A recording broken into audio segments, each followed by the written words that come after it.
Good evening. I'm Nancy Keegan-Smith, and I'm president of FLAIR.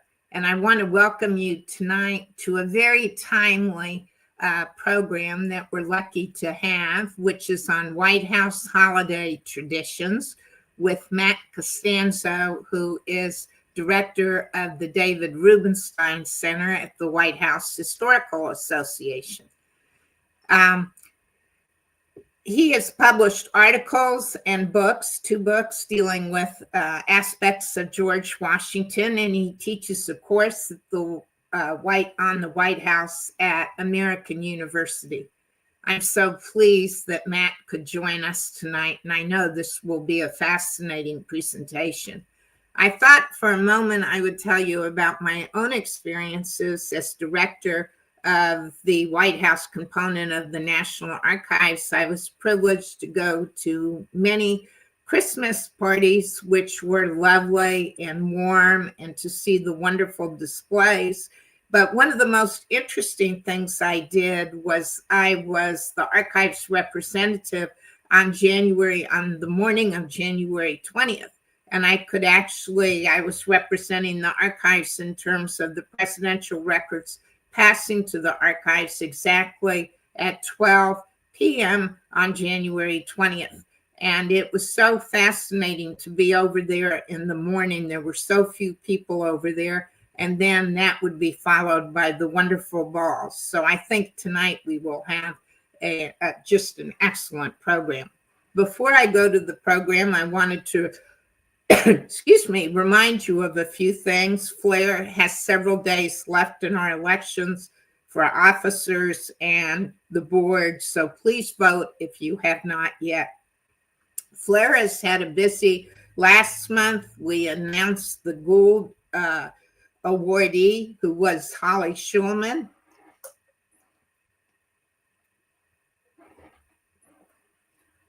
In the Gould Award ceremony, which you can watch on FLAIR's YouTube channel. And we have a new FLOTUS podcast and transcript with Lisa Burns and Terry Finneman on their new book, The Cambridge Companion to U.S. First Ladies. And we had a very successful FLAIR, our first FLAIR fundraising auction. We have very interesting and innovative and new programs coming up in 2026 with our new president. So please watch our webpage, flair-nat.org, for our announcements and events.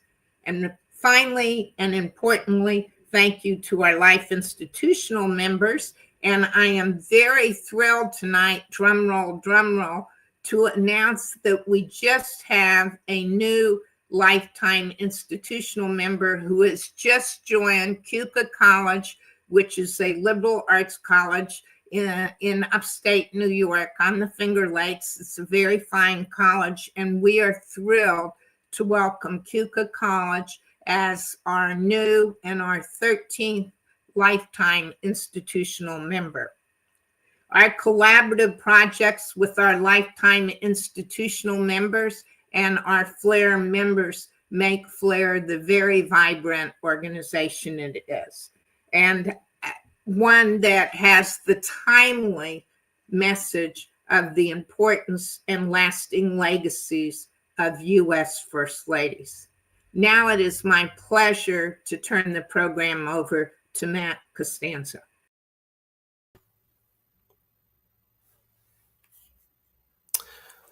Well, good evening, everyone. My name is Matt Costello, and I'm the Chief Education Officer and Senior Historian. Formerly the Senior Historian, a recovering historian, American historian for the White House Historical Association.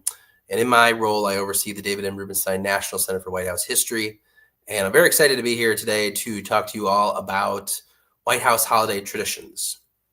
Now, you all probably saw in the news lately, there was a press preview not too long ago, and the reveal of this year's theme, Home is Where the Heart Is, but also the modified decorations, obviously with the changes at the White House and the demolition and construction of the East Wing, The decorations are a little bit different in terms of, not quite as many as you've seen in the past, but still quite an abundance of trees and ornaments and lights throughout the state floor rooms.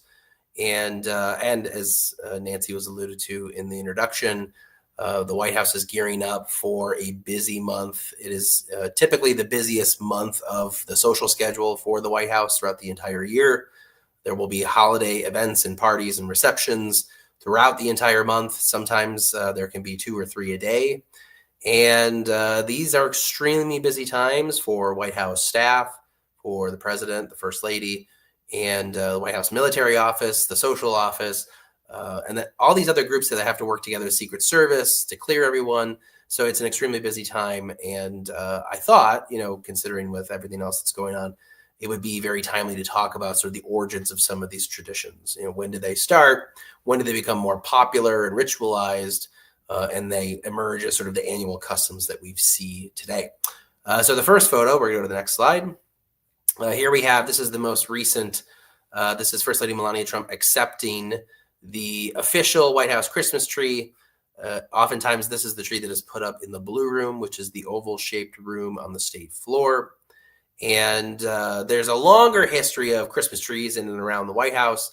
Most people are surprised to learn that, there wasn't always a Christmas tree in the White House. In fact, for the 19th century, Christmas tended to be very modestly celebrated.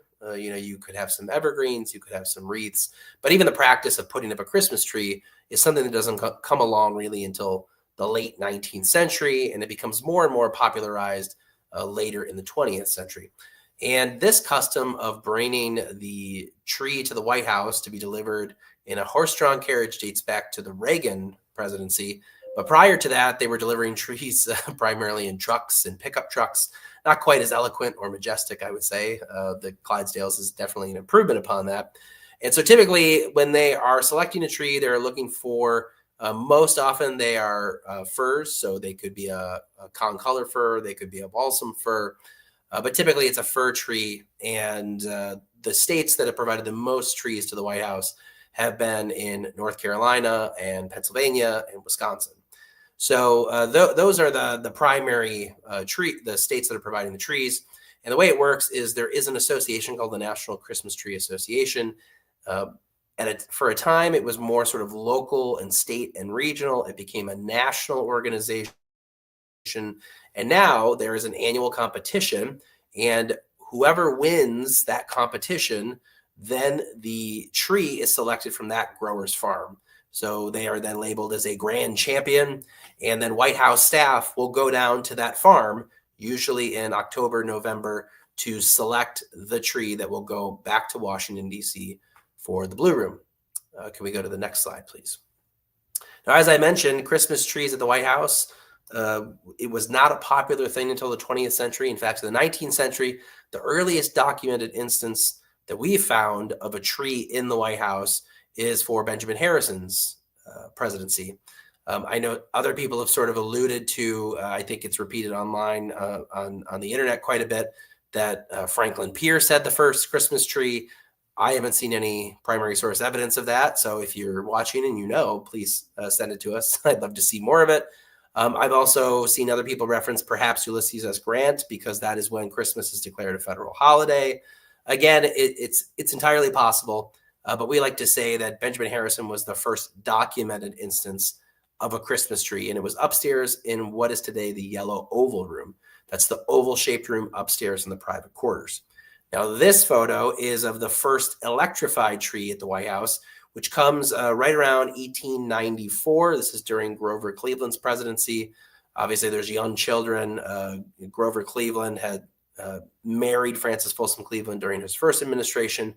He loses re-election. He comes back. He's now the first non-consecutive. Now we have 2 non-consecutive serving presidents. And when he comes back, they have this electrified tree upstairs in the private quarters. The White House had installed electricity by 1891. So you're starting to see sort of this slow transformation of not only the technology being put into the house itself, but also being used for some of the holiday celebrations. Next slide, please. So there's a very famous story associated with Theodore Roosevelt and Edith Roosevelt's family when they lived in the White House. They, by and large, had a young family. Theodore Roosevelt, when he ascends to the presidency after the assassination of William McKinley, is only 42 years old at the time. He's the youngest to become president until John F. Kennedy is elected president later in 1960. And there's this great story. There was a lot of fascination, particularly in the press, about whether or not the Roosevelts would have a Christmas tree. And it is fair to assume that that would have been the case because typically, really from the Harrisons onward, if you had the presence of younger children, whether it was grandchildren or in Theodore Roosevelt's case, their own young children, there was sort of this assumption that, oh, maybe they'll have a Christmas tree in the White House. And even if they did, I would say typically it would have been upstairs in the private quarters. You're not really seeing Christmas trees on the state floor like we have today. And we have so many today on the state floor. In those days, it would have been, if they celebrated Christmas and they celebrated the custom of putting up a tree, they would have been upstairs in the private quarters. Now, the Roosevelt family themselves, it's very interesting. I asked the National Park Service at Sagamore Hill if they had any evidence of this. But when I talked to their rangers, they had said that there really wasn't much evidence that the Roosevelts celebrated Christmas with a tree at Sagamore Hill until after the presidency. And so what I think happened is during Roosevelt's presidency, that is when the Roosevelt family started, they introduced this tree. And really it was Roosevelt's son, Archie, who really wanted the tree. He worked with, I think, a couple of the guards and a White House electrician to sneak a tree into the residence to get it upstairs and put it into a closet. Probably a fire hazard today, but a very heartwarming story. We're glad the White House didn't burn down again. And notably, Roosevelt sort of he thinks it's a very touching, but also kind of a fun thing that Archie is doing. And so he allows the custom to continue. There is a very famous story that says that Roosevelt banned Christmas trees at the White House. There just really isn't evidence for that. In fact, if he banned Christmas trees, I would imagine he would have taken Archie's and tossed it out of a window. But he allowed Archie to keep doing it. And in fact, they would often go to his sister's residence in Washington, D.C., Anna Cowles, who they also had a Christmas tree as well. So it's just not, it's one of those things that I think later historians, because there wasn't maybe a big tree in the Blue Room, they kind of assumed that Roosevelt, because he was such a conservationist, was opposed to cutting down trees. In fact, Roosevelt, he thought the idea could actually work as a business so long as you were environmentally conscious of replacing what you were taking away. And so he didn't really have a problem with logging or the idea of selling Christmas trees so long as those trees were replaced. And so I think that there's a big distinction there. And it's a great example of sort of like a White House story that over time people just kind of either make assumptions about or they just kind of put their own preconceived notions about who Roosevelt was onto the story. And there isn't really much evidence to suggest that he banned Christmas trees. All right, next slide, please. As we move into the 20th century, we're starting to see more and more first families celebrating Christmas at the White House with not only their immediate family, but also extended family. Here we have President Franklin Roosevelt, and he's with two of his grandchildren. And you can see he's playing Santa Claus in a way with them at the White House.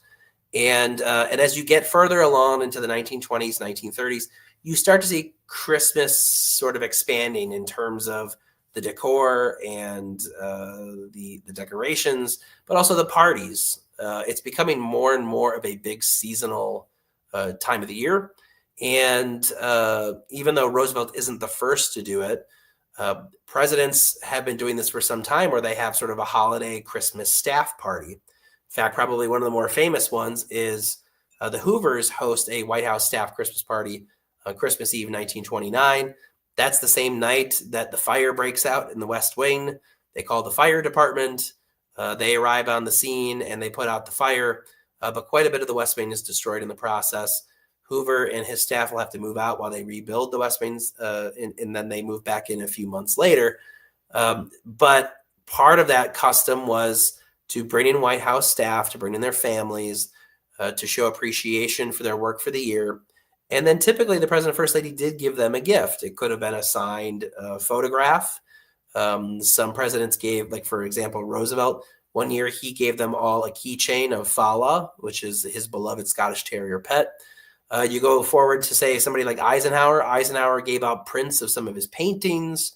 And then eventually you get further along. And today we, of course, have like the annual Christmas cards that the White House sends out and the president, first lady send out. So that's kind of the general direction and the trend of that, of presidents and first ladies giving gifts to staff around the holidays. Next slide, please. But I would say, really, even though there are examples, of course, of, Grace Coolidge puts up different Christmas trees, and the Coolidges are part of the first lighting of the national Christmas tree on the Ellipse. You have something very similar with Lou Hoover and Eleanor Roosevelt. Again, sort of like they're kind of slowly adding to the decorations. But I would say if there was anybody in the 20th century, the mid 20th century, that represents the Christmas decorations of today, it's probably Mamie Eisenhower. Mamie Eisenhower loved holidays, and she really saw that as a really important time for family to remember what's really important. And really, Mamie took a lot of pride in her role within the Eisenhower family. I mean, she was not, ashamed or embarrassed or anything like that of really being a homemaker, being a mother, being a grandmother. And she took a lot of pride in that. And so she put a lot of her time and a lot of her effort into that. And a big part of it, decorating the White House, was, yes, it was for the public, but she really thought it would be a lot of fun for her grandkids. And so Mamie Eisenhower is really sort of the first one, I would say, to really go all out, decorating sort of all of the rooms, having, decorations both inside and outside the White House. Here you can see the Eisenhowers are leaving the White House, and you can see the trees and the wreaths outside beneath the North Portico. And so it's Mamie Eisenhower. And it, when you think about it, it also makes sense, right? This is the post-World War II boom. More and more Americans are moving to the suburbs. They're getting homes. They have more disposable income. There's this rise of consumerism that's happening at the same time. You can now get some of these decorations for cheaper or in bulk. And so it all kind of aligns with sort of that post-World War II boom of really the rise of the suburbs and sort of decorating your homes, and all this sort of aligns with these wider trends that are happening in American society. Next slide, please. Now, Mrs. Kennedy, who comes in 1961, creates this precedent of picking a theme. And while I don't know if Mrs. Kennedy would have maybe described it as a theme in her time, her focus really was the Nutcracker Suite. That was really sort of her idea of what should drive the decorations, and really sort of have something that's connected throughout the decor throughout the house. But even then, Mamie Eisenhower was the first one to really have trees consistently in the Blue Room. So Mrs. Kennedy continues that. She adds the Nutcracker Suite as a theme.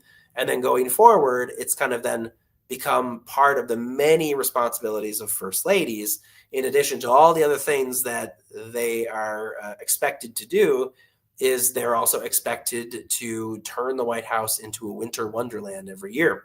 And so Mrs. Kennedy picks the Nutcracker Suite in 1961, and this will continue really up to the present, where every year the First Lady is selecting a theme and then trying to weave that theme throughout the decor throughout the entire state floor and White House spaces.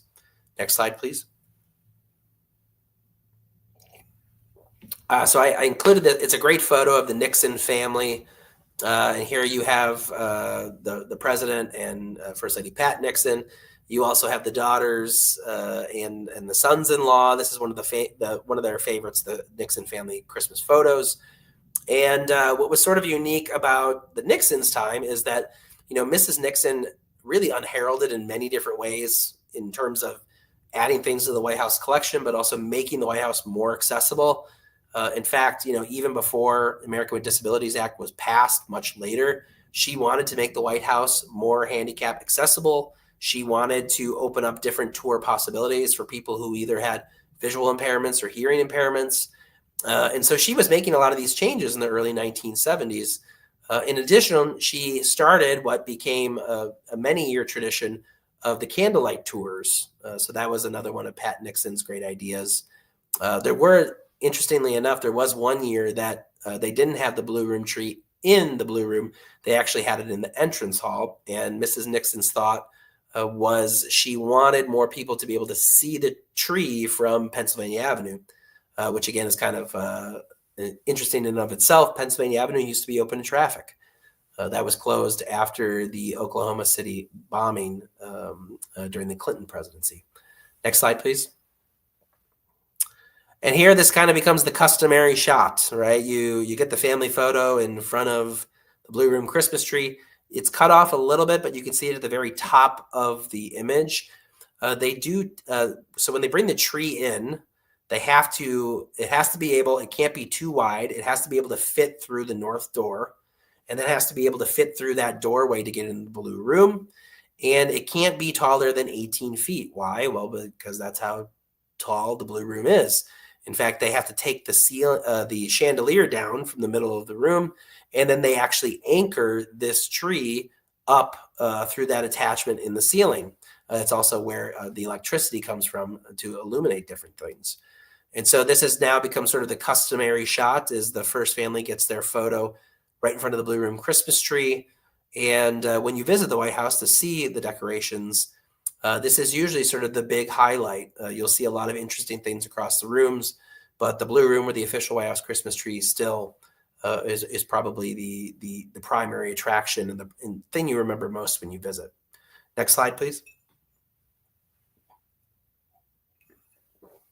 So it's interesting because as you move through this time period, and really, I didn't have a picture of Mrs. Ford, but when we're talking about Pat Nixon, Betty Ford, Rosalind Carter, Nancy Reagan, they're all sort of relying on different themes, but also very similar themes. So, for example, old-fashioned Christmas, Christmas in America, a Victorian Christmas. So you can see there's a lot of similarity between these themes. And some of it is just because that is what interests them. Some of it is because, for example, Betty Ford, Betty Ford has the bicentennial when she's there as First Lady. So having something like old-fashioned American Christmas aligns very well with what the country is celebrating for the 200th anniversary. You go forward a little bit more, and for somebody like Nancy Reagan, who loved the color red, so she loved the holiday decorations, and she always kind of stuck to something very similar, sort of an old-fashioned Christmas. And once we get past the Reagans, then you start to see year to year, I would say a little bit more variety in terms of what the first ladies select. Next slide, please. All right, so how does this actually happen? Because it seems like a tremendous amount of work, and the truth is that this is a process that really sort of starts for some administrations. It can start as early as the next new year, talking about the plan for the upcoming holiday season. And every administration is different. Everyone does it a little bit differently, but generally speaking, there are conversations among staff, and it primarily starts really with the First Lady and her team. That is really where a lot of the planning gets its initial traction, talking about really what is the vision for next year's decoration, any ideas for a possible theme, how would we make that work in terms of the layout that we have, but also the existing decorations that we have, because they don't have new decorations every year necessarily. There is an allotted budget for some of these decorations, but also they keep a lot of these decorations in collection storage. So year over year, you can sometimes see ornaments repurposed and reused, and that happens across administrations. You can also see new things purchased. But really, you need a very organized group of people coming up with that initial plan and then orchestrating all of that with a variety of different members from the White House staff. So you're going to have the White House chief usher intimately involved. That's the general manager of the White House. You're going to have your social secretary involved because that person is sort of connecting all these different things with the different receptions and dinners and all these things that are happening around the holidays. You're going to be in close touch with, say, the engineers and electricians because you're going to need to have power in many different places that you may not have. You're going to be in touch with the curator's office because you're going to need to move all of these artifacts out of these spaces before you put, an 18-foot concolor fir from Michigan, which is this year's winning tree, into the Blue Room. So it's sort of an all hands on deck effort to get even the White House ready for it. And then after Thanksgiving, that is typically the weekend where you have this small army of volunteers, White House staff, uh, Office of the First Lady's staff, and others who are coming in, part-time help, to help decorate the White House just for the holiday season. So they do it over the course of that weekend, because then typically that following Monday or Tuesday, that's usually when the First Lady does her press preview. Next slide, please. Oh yes, we would be remiss if we didn't at least mention this is the very famous. If you've ever been to the White House and you've seen these, there are cranberry trees in the Red Room. That dates back to 1975 during the Ford presidency, and it was put together by this woman, Christine Heinemann, who was the first one to really start creating these. They've become an annual tradition. It seems like they always end up in the Red Room. Sometimes they end up in other places. Here, moving further along, we have, these are the decorations that are going up during, I think it's the Ford presidency on the left.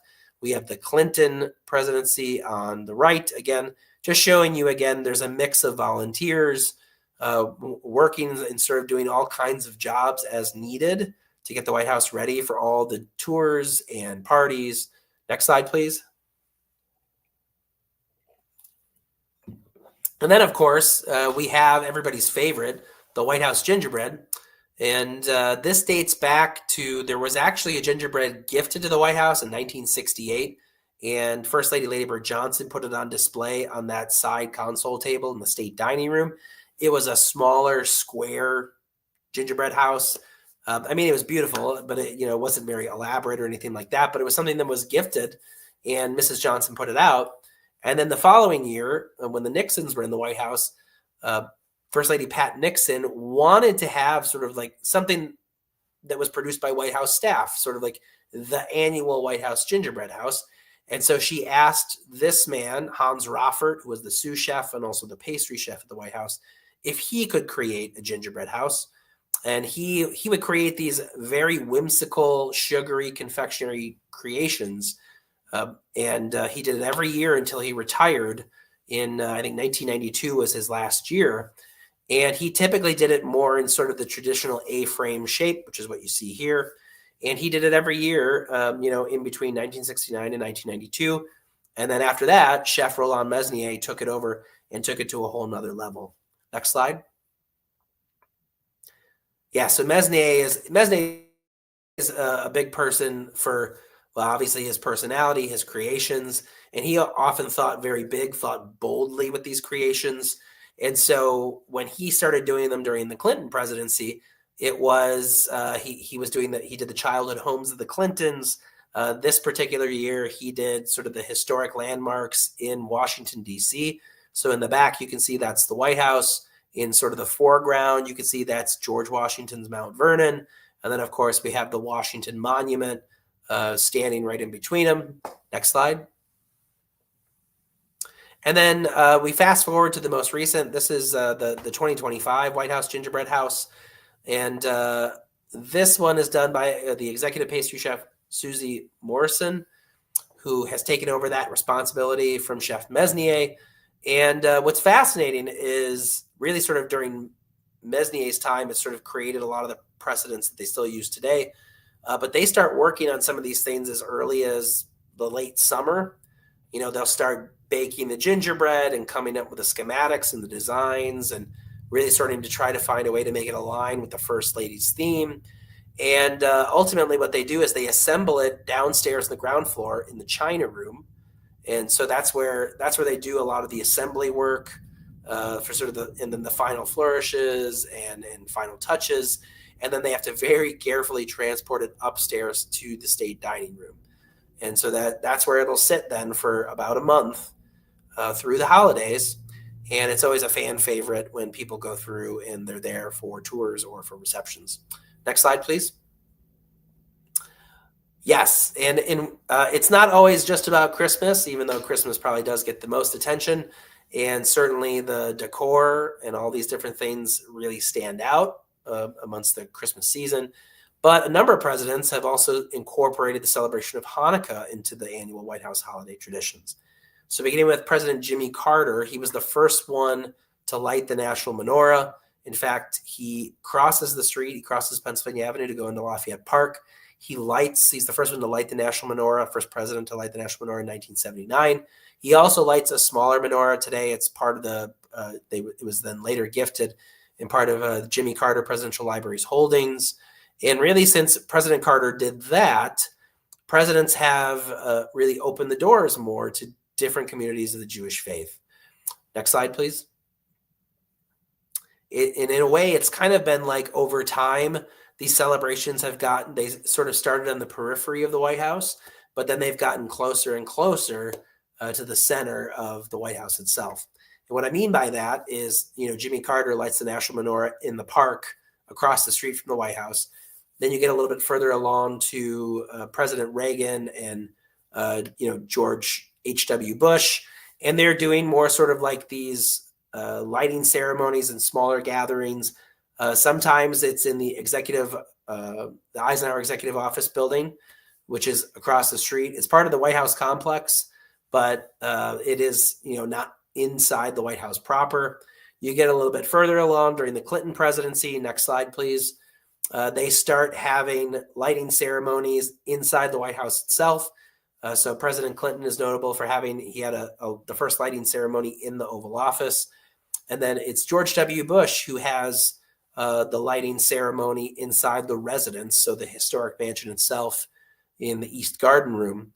And it's really during the Bush administration where the celebration of Hanukkah and having first a reception and then multiple receptions really takes off. And at that time, the White House didn't have its own menorah. So that was one way that they were able to do community engagement and outreach with different Jewish leaders, different Jewish communities, different synagogues, to ask and inquire about the loan of a historic menorah to the White House so it could be used for the annual lighting ceremony. So there's very interesting history there.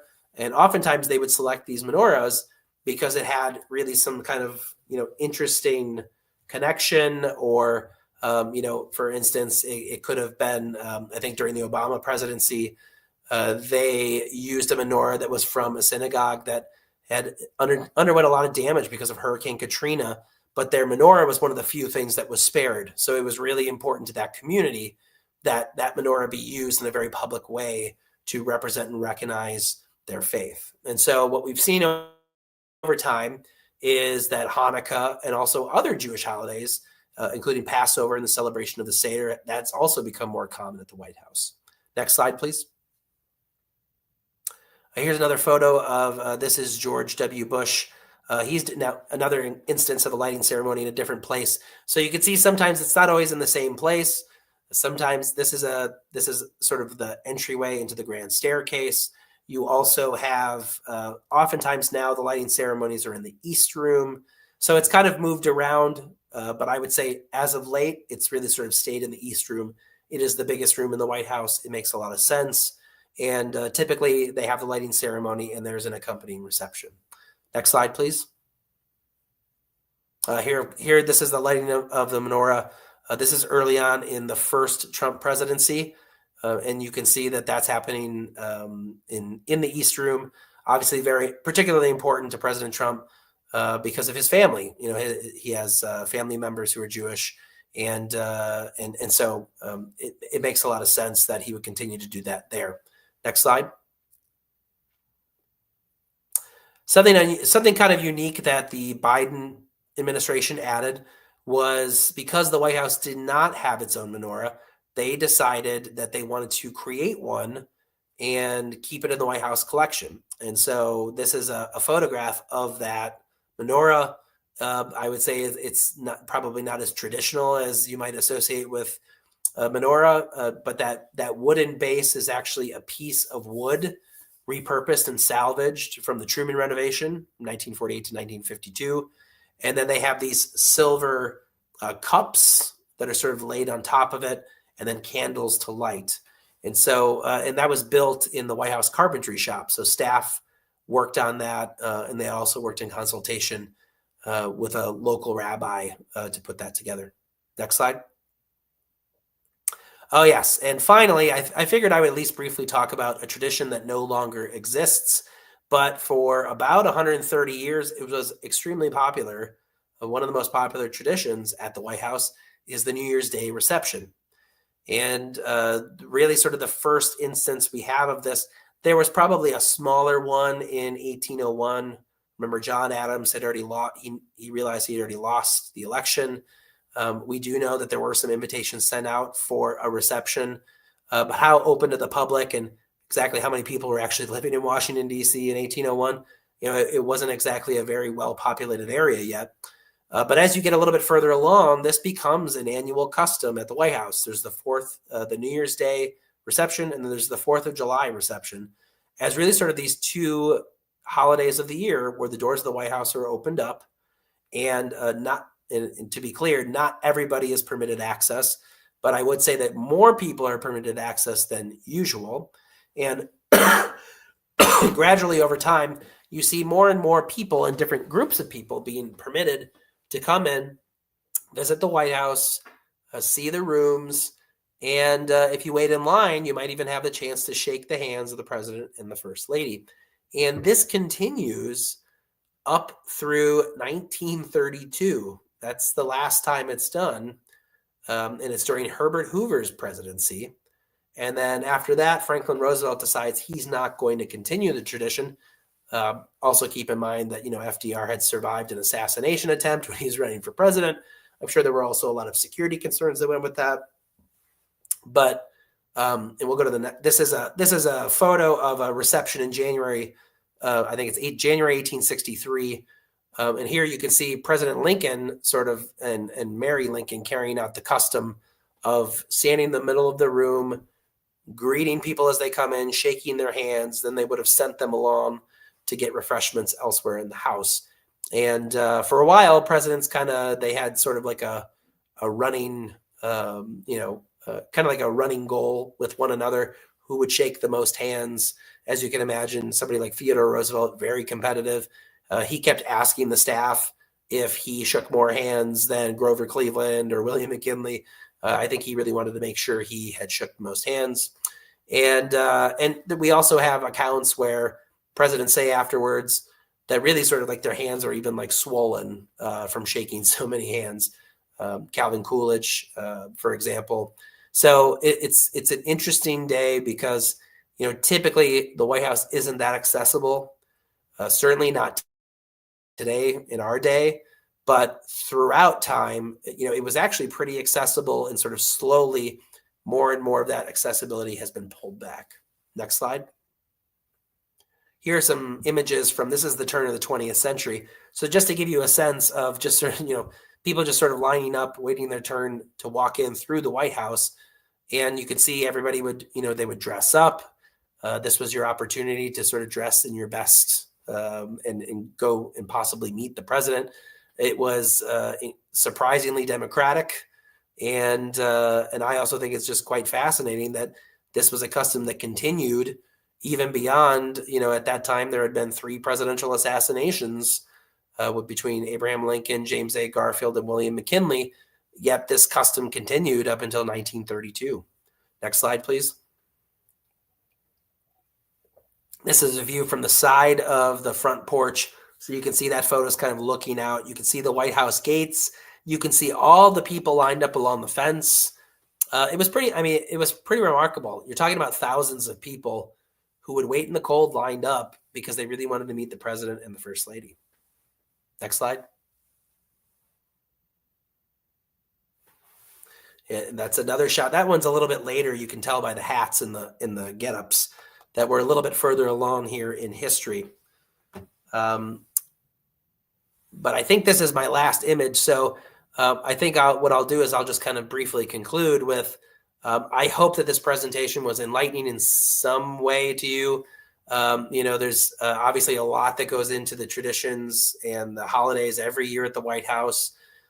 Yes, there's a lot of emphasis and attention on Christmas because, well, it's celebrated the most amongst the presidents, and it has a longer history being represented at the White House itself. And every year it's a little bit different. Every year the First Lady picks a different theme. And our expectations of those decorations are also very interesting as well, because every year it seems as though we're sort of comparing the First Ladies based on something like Christmas decorations as opposed to initiatives or ideas or their involvement in the community. And so, it's an important part of White House history to, I think, be aware of when these things start, how they reflect wider trends in American history, but also keep in mind that, the White House is a place where traditions are constantly changing, where they're sometimes affirmed and sometimes they're no longer happening.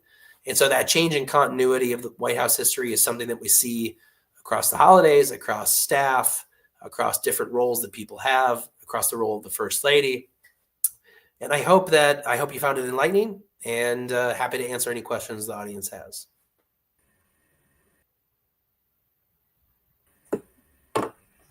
Matt Costello, and I apologize. I don't know what I was thinking because we've known each other for a long time, but you did a great presentation, and I really enjoyed it.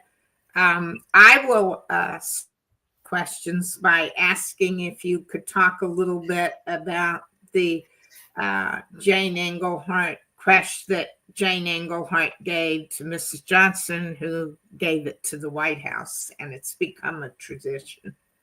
Yes. So there is a wonderful Neapolitan 17th century creche that is in the White House collection. And for those of you that don't know what a creche is, which I had to look it up myself when I first heard that term, it is a nativity scene, right? And up to this point in time, there is evidence that there were nativity scenes in the White House prior to that. But I think it was more like a loan, or, people would sort of give it to the White House to put it on display, and then it would go away. And I think it became a question of, really the White House should have its own creche, right? In a way, sort of similar to like, well, maybe the White House should have its own menorah. And so that was sort of the line of thinking. And obviously, I think I can see different viewpoints of, it's nice to have something donated just for the season and have it there. And it's also nice to have something in the collection. But this creche was gifted by Jane Engelhart in 1967 to the White House. It has historically sat in the East Room, sort of in that little alcove where the doors are that go out to the East Colonnade. And I know that this year, because of different conservation work, they haven't been able to put up the full creche. I think they only have a portion of the creche. So you can't necessarily see all of it, but you can find photographs of it online. It is, really sort of breathtaking when you look at the craftsmanship that's done on all the individual figurines and the people and the animals. And it's really kind of a soaring creche. It's not sort of like a little stable. It is something that is really sort of majestic, I would say, to describe it. And it's been on display, every year since 1967. And I guess, kudos to Lady Bird Johnson for making that part of the collection.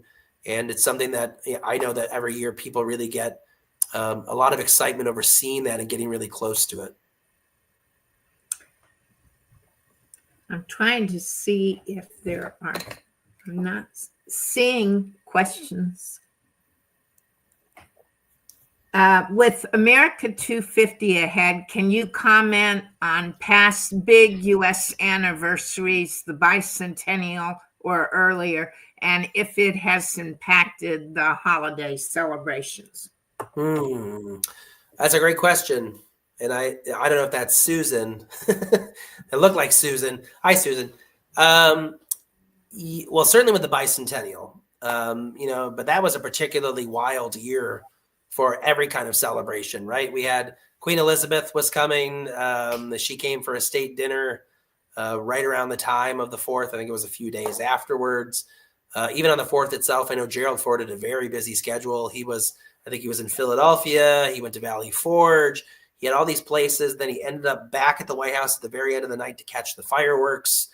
And so it was pretty much a nonstop year of everything Americana.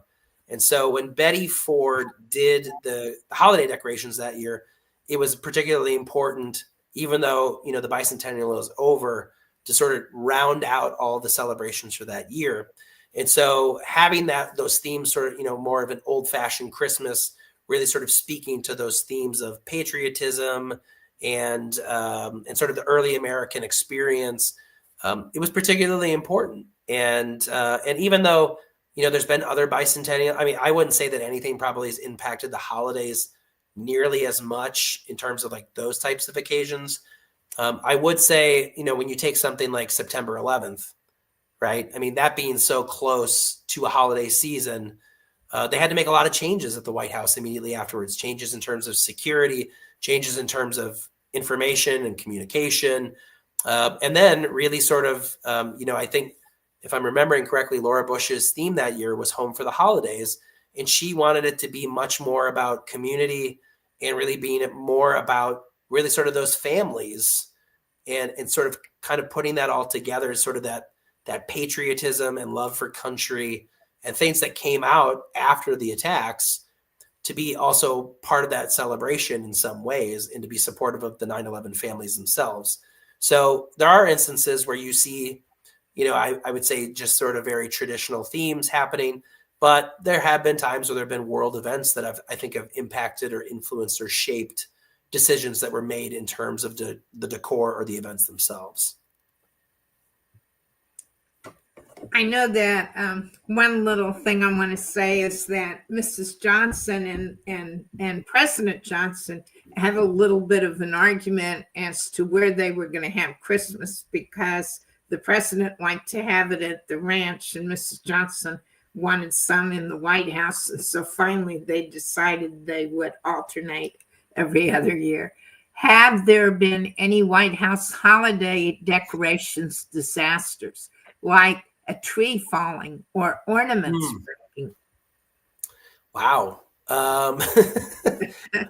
I would assume there have been, but I think that's probably one of the nice things about being sort of in that bubble is I don't feel like that kind of information gets out all that much. I can't really think of anything like a major disaster. I know that there's been times where, maybe they bring a tree to the White House and, as much as they care for it and they water it, the tree starts wilting and dying. So oftentimes they do have, for example, backup trees. I mean, that is something just to be prepared for, just in case you need to move a tree from one place to another, because these are living things, right? I mean, as soon as you cut them down, they're slowly dying. And what's interesting about that as well is that we've kind of made the celebration of the holidays, we've made it longer and longer and longer and longer. I mean, if you go back to the 19th century, we're really talking about sort of like Christmas Eve, Christmas Day. But then you get into the 20th century and now it's like, oh, okay, well, it's, like mid-December through Christmas. And now you get where we are today. And it's pretty much like Thanksgiving to New Year's. It's kind of like we celebrate all of these things across that. And so you have to be really sort of versatile and flexible and be able to adapt. And if you need to, even swap things out. I know like with the cranberry tree, those cranberries will start to wilt, right? So if that means you need to replace a cranberry tree, then you're going to have to replace the cranberry tree. I am not seeing any more questions, but I would love to thank Matt Costello for a wonderful presentation. And it was just so fascinating. Thank you, Matt. Thank you for having me, and I hope everyone enjoyed it. We did. And I'd like to thank our audience for watching. And I know we'll have wonderful programs coming up in the new year. And that, again, please vote if you haven't. Our elections are open a few more days. And I want to thank you for the opportunity and the privilege of being your president for the last 2 years. And I am looking forward to 2 more successful years for the new president. Flair has a lot of exciting things going on. The Flair FLOTUS podcast series is now over 750 users, which is expanding our audience, and the transcripts are very popular. Our virtual programs are very popular. We are getting our electronic publications. Our First Ladies Journal is going to be coming online next spring.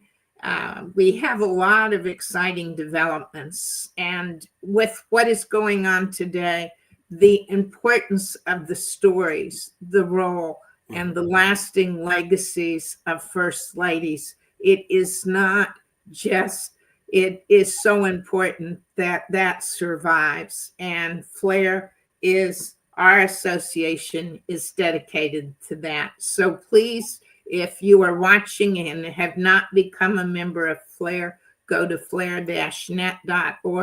And again, I would like to thank Matt Costello for a wonderful presentation tonight. Thank you. Thank you.